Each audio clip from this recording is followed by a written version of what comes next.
Welcome. I wanted to talk to you about rising valuations and the changing investment landscape in Silicon Valley. It seems to me you have ample capital, you have secondary markets giving companies more liquidity, allowing them to stay private longer, financial regulations that are encouraging companies to stay private longer, all of which are leading to rising valuations of especially some of the hot-button social media companies that I know John and John are investors in and probably can't talk specifically about, but hopefully you can share your general views. How are rising valuations and these new realities in Silicon Valley changing the way you guys do business? And please feel free to debate. Well, this should be a spirited discussion, as I said. Sure. Well, thanks, John. Looking forward to hearing your response. Maybe a word on my firm first, because honestly, we haven't really been around long enough to have things change the way we do business. In that we've only been around for less than 2 years. My firm is a firm called Andreessen Horowitz. It was co-founded by Marc Andreessen, the inventor of the Netscape browser and co-founder of Netscape, and Ben Horowitz, who is the co-founder with Marc of a company called LoudCloud, what became Upsware, a publicly traded data center automation company. And basically, our philosophy was we wanted to create a firm, a venture firm, the venture firm that we would have liked to raise money from as entrepreneurs. So we'd raised a lot of rounds of funding ourselves over the years from different firms, including Kleiner Perkins, actually. And I had very good experiences in general, but always felt like there were things we could do differently, as well as things we really respected in terms of what we'd seen in the venture firms. So we're focused, we really invest. Our fundamental conviction is there are maybe 15 great companies a year, founded a year, and those 15 companies in technology go on to represent more than 90% of all the value created by all the companies founded that year. And so as an investor, you want to be in as many of those as you can, ideally all 15. Nobody's smart enough to get into all of them up front, so we invest across stages. We'll invest as little as $50,000 in a company, in a very small startup, all the way to $100 million in very large companies, the kind of companies that Emily was just talking about. In terms of how the environment's changing, there's definitely a lot of money coming into technology. We've seen it before. People, I think, are way too quick to call it a bubble. It's not a bubble. There are great companies being founded. This is not Pets.com or Webvan, for those of you who remember the .com days. Those will come.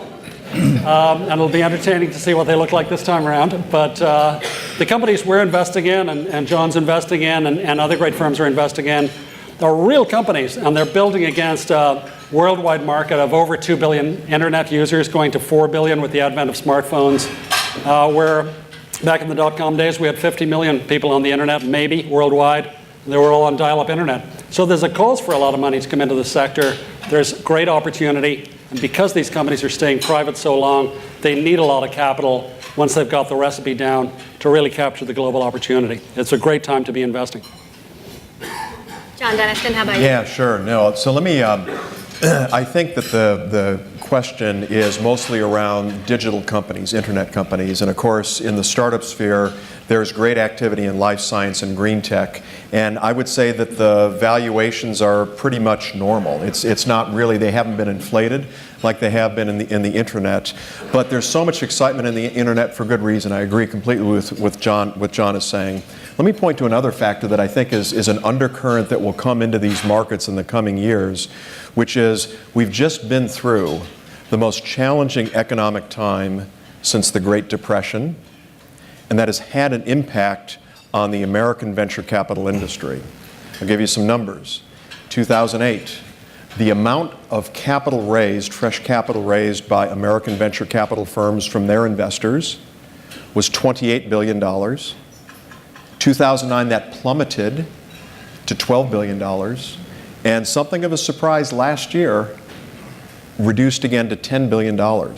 So we're kind of resetting to where the venture capital industry was size-wise in 1997, right? And it will have dramatic implications on the availability of capital and venture capital for companies in all sectors going forward. And that really is a very important undercurrent that people need to be aware of. So just to pick up on one thing you said, you think valuations are normal. So $85 billion for Facebook, a company that, as far as we know publicly, had $2 billion in revenue last year.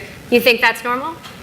What I said that, so just to be really clear, I said valuations in the life science and green tech sectors are relatively normal. Those are not on the trend line that you're identifying. You are correctly identifying large valuations. I won't say out of line, but large valuations for companies in the internet sector. Those are really, really eye-popping numbers. I'll go further.